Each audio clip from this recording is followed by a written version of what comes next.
బంగ్లాదేశ్ రక్తమోడింది, నిరసనలతో హోరెత్తిపోయింది. యావత్ దేశం ఉద్రిక్తతలతో అట్టుడికిపోతోంది. పోలీసు కాల్పులకు కనీసం 5 విద్యార్థులు మరణించారు. డజన్ల కొద్దీ విద్యార్థులు గాయపడ్డారు. మంగళవారం నాటి నిరసనలు తారాస్థాయికి చేరుకున్నాయి. ప్రభుత్వ ఉద్యోగాలలో కోటా ఎత్తివేయాలని విద్యార్థులు డిమాండ్ చేస్తున్నారు. దీనివల్ల తాము నష్టపోతున్నామని విద్యార్థులు ఆందోళన వ్యక్తం చేస్తున్నారు. గత నెల రోజుల నుండి కొనసాగుతున్న నిరసనలు కాస్త ఉద్రిక్తతకు దారితీశాయి. ఇక బంగ్లాదేశ్లో ఈ కోటా సిస్టమ్ ఏంటో ఈ స్పెషల్ స్టోరీలో చూద్దాం.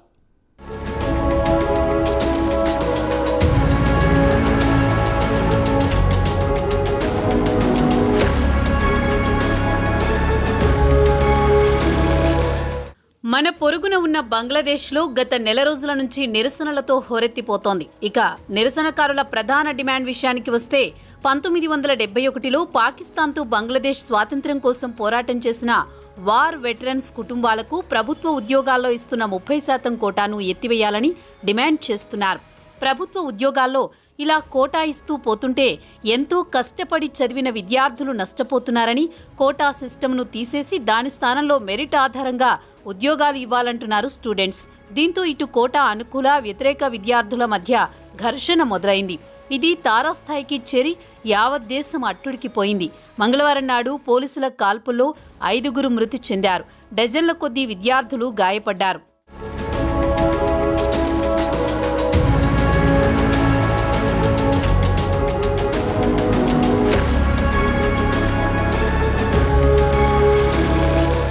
ప్రభుత్వానికి అనుకూలంగా ఉండే విద్యార్థులతో పాటు పోలీసులతో కోటాను వ్యతిరేకించే విద్యార్థులకు ఘర్షణకు దిగారు. దీంతో దేశ రాజధాని ఢాకాలో పరిస్థితులు పూర్తిగా అదుపు తప్పాయి. కేవలం రాజధాని ఢాకానే కాకుండా దేశంలోని ఆగ్నేయ నగరాలైన చిట్టోగ్రామ్, ఉత్తరాది నగరాలైన రంగపూర్లో పరిస్థితులు అదుపు తప్పాయి. రంగపూర్లో కనీసం 3 విద్యార్థులు పోలీసుల కాల్పుల్లో మృతి చెందారని స్థానిక మీడియాలో వార్తలు వచ్చాయి. ఇక విద్యార్థుల డిమాండ్ విషయానికి వస్తే కోటా సిస్టమ్ను పూర్తిగా ఎత్తివేయాలని కోరుతున్నారు. దానికి బదులుగా మెరిట్ సిస్టమ్ను అమలు చేయాలంటున్నారు. కోటా సిస్టమ్ వల్ల ప్రధానమంత్రి షేక్ హసీనా మద్దతుదారులు లబ్ధి పొందుతున్నారని ఆరోపిస్తున్నారు. దేశ స్వాతంత్ర్యం కోసం పోరాడిన వారిని అడ్డం పెట్టుకుని ప్రస్తుతం అధికారంలో ఉన్న అవామీ లీగ్ పార్టీ క్రెడిట్ కొట్టేస్తోంది. దీంతో కోటా మొత్తం తమ వారికి ఇచ్చుకుంటూ పోతోందని విద్యార్థులు మండిపడుతున్నారు.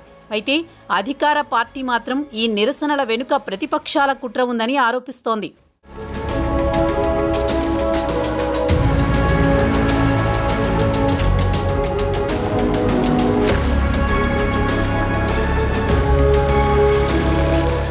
సోమవారం నాడు ఢాకా యూనివర్సిటీలో ఘర్షణలు మొదలయ్యాయి. ఈ ఘర్షణల్లో సుమారు 100 మంది విద్యార్థులు గాయపడ్డారని పోలీసులు చెబుతున్నారు. అటు నుంచి ఈ హింసాత్మక ఘటనలు సోమవారం రాత్రి నుంచి దేశవ్యాప్తంగా క్రమంగా విస్తరించుకుంటూ పోయాయి. మంగళవారం నాటికి పరిస్థితులు పూర్తిగా అదుపు తప్పాయి. చిట్టోగ్రామ్లో పోలీసు కాల్పుల్లో 22 ఏళ్ల ఓ నిరసనకారుడు మృతి చెందాడని మీడియాలో వార్తలు వచ్చాయి. కానీ వివరాలు తెలియాల్సి ఉందని పోలీసులు చెబుతున్నారు.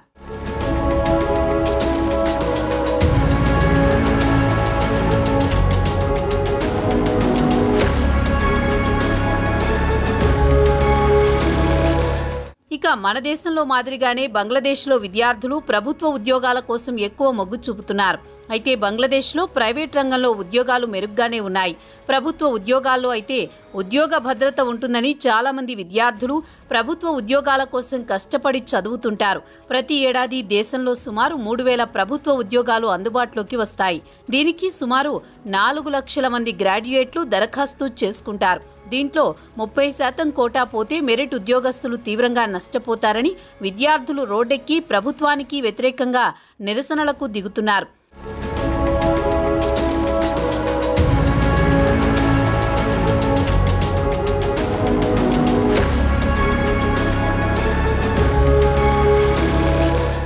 ఇదిలా ఉంటే ప్రధానమంత్రి షేక్ హసీనా మంగళవారం నాడు కోటా సిస్టమ్ గురించి మాట్లాడుతూ, దేశ స్వాతంత్ర్యం కోసం పోరాడిన వారి త్యాగాలకు మనం విలువ ఇవ్వాల్సిందే, వారు ఏ పార్టీతో సంబంధం ఉన్నా వారిని గౌరవించాల్సిందేనని ఆమె కోటా సిస్టమ్ను సమర్థిస్తున్నారు.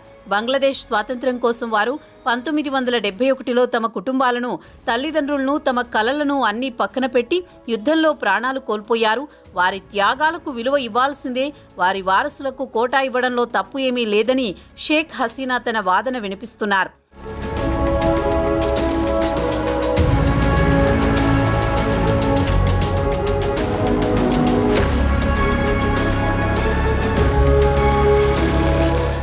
షేక్ హసీనా వాదనతో విద్యార్థులు ఏకీభవించడం లేదు.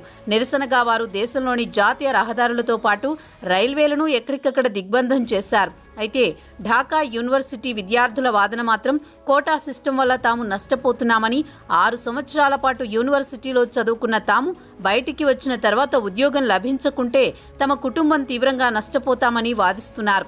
నిరసనకారులు మాత్రం తమ వెనుక ఏ రాజకీయ పార్టీ లేదని చెబుతుంటే అధికార పార్టీ మాత్రం ప్రతిపక్షాలు వెనుకుండి దేశంలో శాంతి భద్రతలను విచ్ఛిన్నం కలిగిస్తున్నాయని ఆరోపిస్తోంది.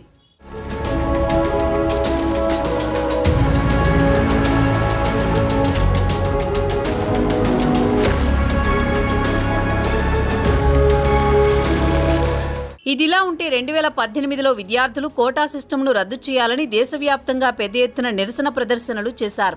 అప్పుడు బంగ్లాదేశ్ హైకోర్టు కోటా సిస్టమ్ను తాత్కాలికంగా రద్దు చేసింది. అయితే గత నెలలో బంగ్లాదేశ్ హైకోర్టు తిరిగి కోటా సిస్టమ్ను పునరుద్ధరించడంతో విద్యార్థుల్లో ఆగ్రహావేశాలు కట్టలు తెంచుకున్నాయి. అది కాస్త తీవ్ర ఉద్రిక్తతలకు దారితీసింది. అయితే గత వారం సుప్రీంకోర్టు హైకోర్టు ఆర్డర్ను 4 వారాల పాటు సస్పెండ్ చేసింది. చీఫ్ జస్టిస్ నిరసన తెలుపుతున్న విద్యార్థులను వెంటనే క్లాసులకు హాజరు కావాలని కోరారు. 4 వారాల్లో దీనిపై ఏదో ఒక నిర్ణయం తీసుకుంటామని హామీ ఇచ్చారు. అయినా విద్యార్థులు మాత్రం తమ నిరసనను రోజువారీ కొనసాగిస్తున్నారు.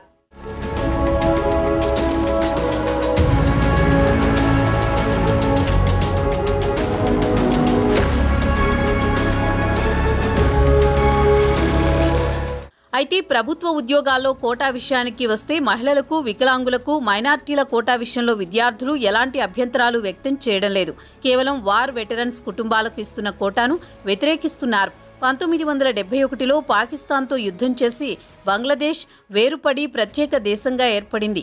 యుద్ధంలో పాల్గొన్న అమరవీరుల కుటుంబాలకు ప్రభుత్వ ఉద్యోగాల్లో కోటా ఇస్తోంది. దీన్ని విద్యార్థులు తీవ్రంగా వ్యతిరేకిస్తున్నారు. ప్రస్తుతం పరిస్థితులు మాత్రం అదుపు తప్పుతున్నాయి. ప్రధానమంత్రి విద్యార్థుల డిమాండ్కు తలగ్గుతారా లేదా అనేది వేచి చూడాల్సిందే.